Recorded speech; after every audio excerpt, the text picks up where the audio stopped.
saya gak kuat, bagaimana mereka?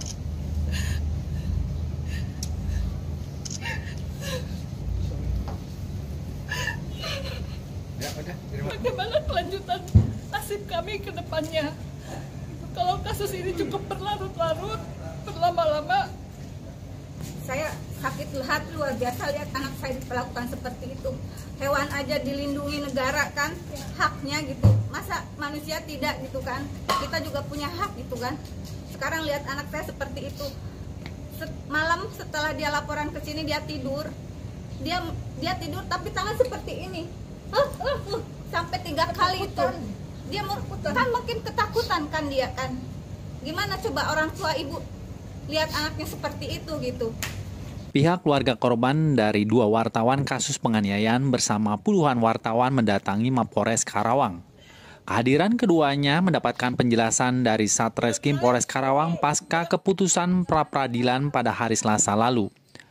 Sejumlah wartawan bertemu Kasat Reskrim Karawang untuk meminta keterangan pasca dikeluarkannya putusan pra-peradilan oleh Pengadilan Negeri Karawang yang dinyatakan tidak sah atau sprindik kasus penganiayaan 2 wartawan. Menurut Kasat Reskrim Karawang, secara utuh salinan keputusan dari Pengadilan Negeri Karawang belum diterima. Namun salah satu indikator dari pembahasan pra-peradilan berupa dokumen hasil visum. Namun pihaknya tetap melanjutkan kasus ini sesuai dengan SOP yang berlaku. kalau saya gak kuat. Selain itu, pihak keluarga korban sangat kecewa atas keputusan pra-peradilan tersebut. Mereka tetap akan memperjuangkan korban untuk mendapatkan keadilan. Isak tangis pihak keluarga korban tak terbendungkan saat menceritakan atas kasus yang menimpa korban. Satreskrim Polres Karawang akan kembali gelar perkara kasus penganiayaan 2 wartawan pasca menerima salinan keputusan Pengadilan Negeri Karawang yang menolak sprindik tersebut. Kang Naib, izin bang, semuanya sih sama intinya mah dengan yang lain. sama ya, sama ya. Biar keputusan hasil apit, ya hakim memutuskan seperti itu kemarin. Makanya kalau sidik ini kan di menurut hakim ya, di pengadilan ini di apa ya, dibatalkan lah. Dibatalkan mau berarti tidak sah atau gimana dalam arti tidak sah. Iya.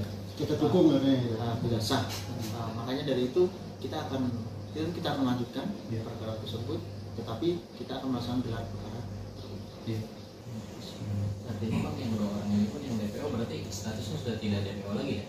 Karena sprint sidiknya ini kita dibatalkan karena visum itu, jadi ya secara ini berarti secara tahapan kita naik ke sidik untuk di ini lagi. Bang, kalau sementara ini bukti-bukti artinya nggak ada yang kurang kan? Udah cukup berarti ya? Berkas yang kita kirim sudah plus 16. Iya, berarti artinya memang udah cukup maju ya? Cukup bisa maju ya? Peristiwanya. Iya, peristiwanya maksudnya.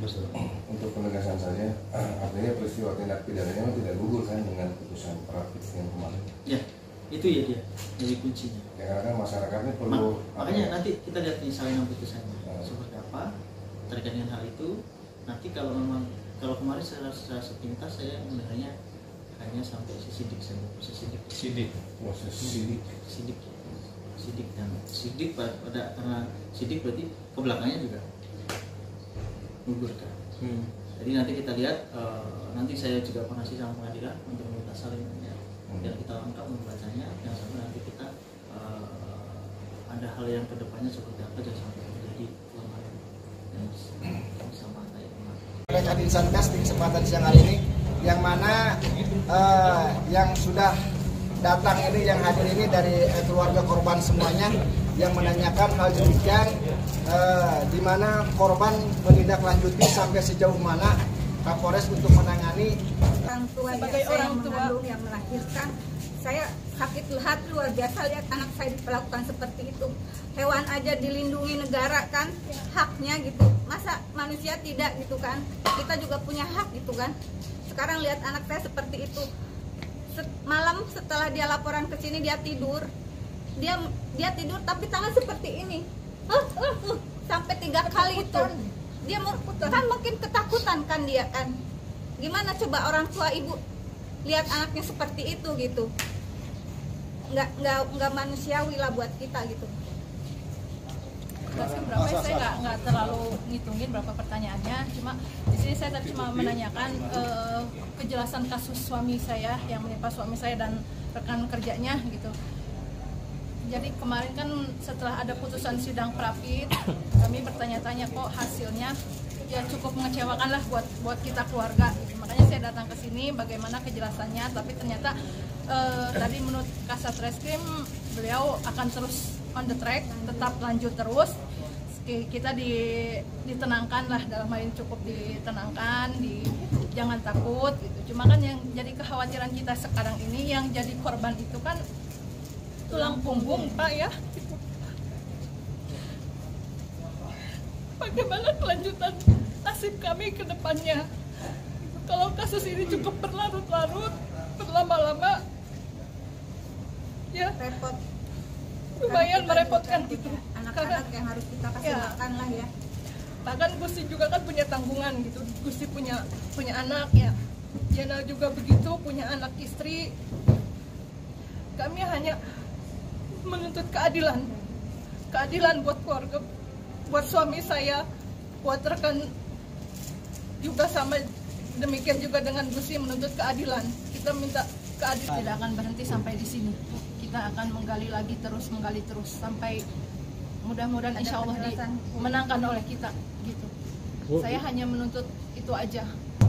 Suami datang dalam keadaan luka suami pas udah datang dia diantar sama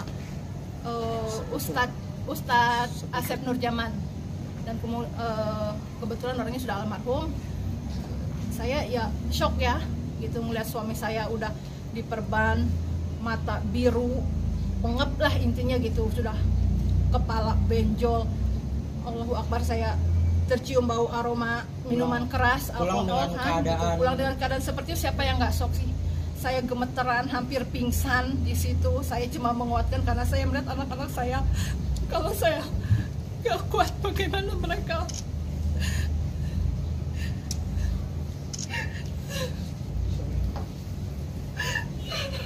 Ya udah, terima kasih ya.